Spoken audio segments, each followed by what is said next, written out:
Assalamualaikum warahmatullahi wabarakatuh.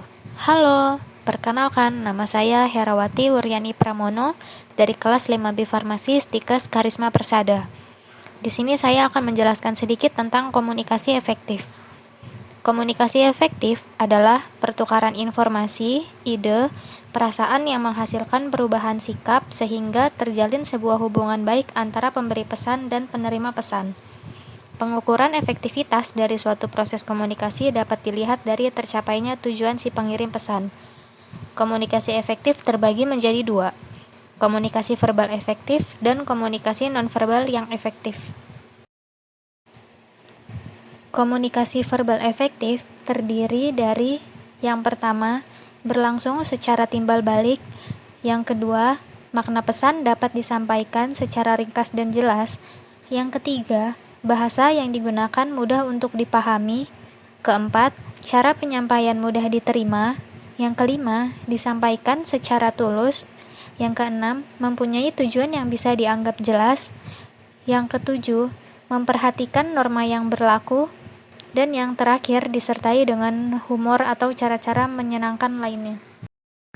Lalu ada komunikasi nonverbal yang efektif, yang terdiri dari yang pertama, penampilan fisik yang meyakinkan lawan bicara, yang kedua sikap tubuh dan gestur, yang ketiga ekspresi wajah, dan yang terakhir ialah sentuhan.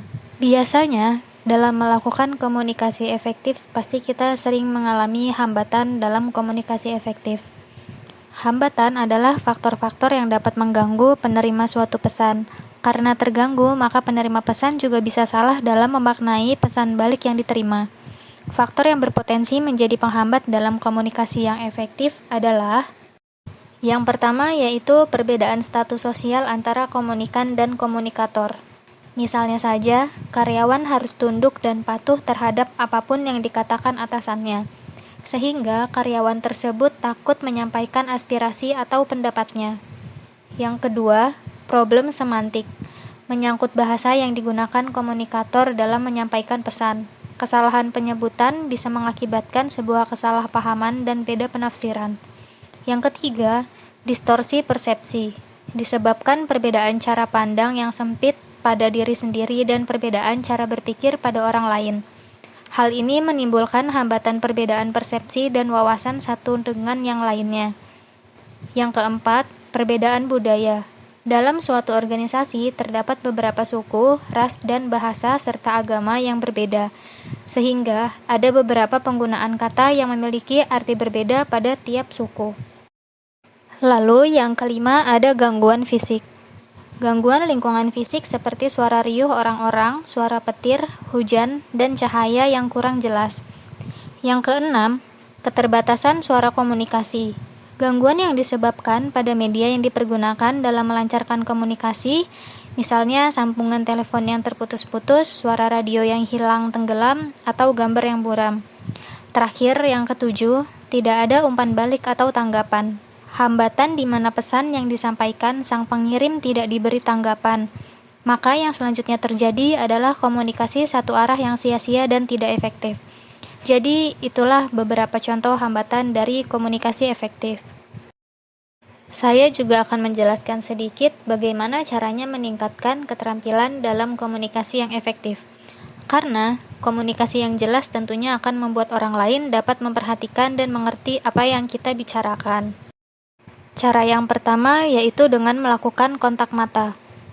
Hal terpenting dalam berkomunikasi adalah dengan melakukan kontak mata. Cara ini akan membantu meningkatkan keterampilan dalam berkomunikasi dengan orang lain.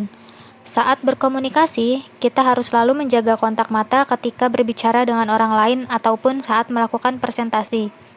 Tentunya kontak mata ini dilakukan secara wajar saja.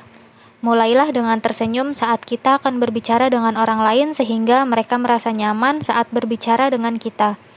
Menjaga kontak mata ternyata dapat meningkatkan kepercayaan orang lain terkait dengan pembahasan yang kita bicarakan, karena setiap kalimat yang diucapkan terdengar lebih meyakinkan. Cara yang kedua yaitu dengan memperhatikan artikulasi atau pelafalan yang jelas. Selain menjaga kontak mata, penting bagi kita untuk selalu berbicara dengan jelas. Artikulasi dari setiap kata yang diucapkan harus jelas terdengar oleh lawan bicara kita. Jangan sampai lawan bicara kita hanya mendengar gumaman dan tidak mengerti apa yang kita bicarakan. Jika kita merasa hal ini sering dialami, mulailah untuk berlatih dalam mengucapkan kata-kata dengan tegas dan jelas. Kita bisa memulai latihan dengan melafalkan huruf A, I, U, E, dan O. Cara yang terakhir atau yang ketiga yaitu dengan menambahkan empati dan mengontrol emosi. Komunikasi yang baik akan terjadi saat kita memahami kondisi lawan bicara. Cara yang paling efektif untuk memahami yang dimaksudkan lawan bicara adalah dengan menempatkan diri sebagai orang yang kita ajak bicara. Luangkanlah waktu untuk melihat lingkungan di sekitar kita untuk membantu mengetahui cara yang efisien dalam berkomunikasi. Untuk mengontrol emosi, saat kita membicarakan sesuatu yang dapat membangkitkan rasa emosional di dalam diri, kita harus tetap mengatur emosi agar kondisi stabil. Saat emosi ikut larut dalam pembicaraan, tentunya kalimat yang diucapkan cenderung menjadi tidak jelas terdengar. Hal ini bukan berarti kita tidak diperbolehkan memasukkan unsur perasaan saat berbicara, karena yang terpenting adalah kita tetap bisa mengontrolnya dengan baik. Jangan sampai emosi yang dikeluarkan malah mengendalikan pembicaraan, sehingga komunikasi pun menjadi tidak baik. Jadi itulah beberapa cara untuk meningkatkan keterampilan dalam komunikasi yang efektif. Sebenarnya, komunikasi memiliki peranan penting dalam kehidupan seseorang, terutama saat di lingkungan sosial. Saat berbicara dengan orang lain, tentunya kita ingin mereka mengerti semua apa yang kita bicarakan, bukan? Oleh karena itu, kita harus mengetahui cara-cara berkomunikasi yang baik agar lawan bicara dapat mengerti dengan mudah. Sekian penjelasan yang dapat saya berikan tentang komunikasi efektif. Terima kasih atas perhatiannya karena sudah menonton video ini. Kurang lebihnya mohon maaf, dan semoga apa yang saya sampaikan bisa bermanfaat untuk kita semua. Wassalamualaikum warahmatullahi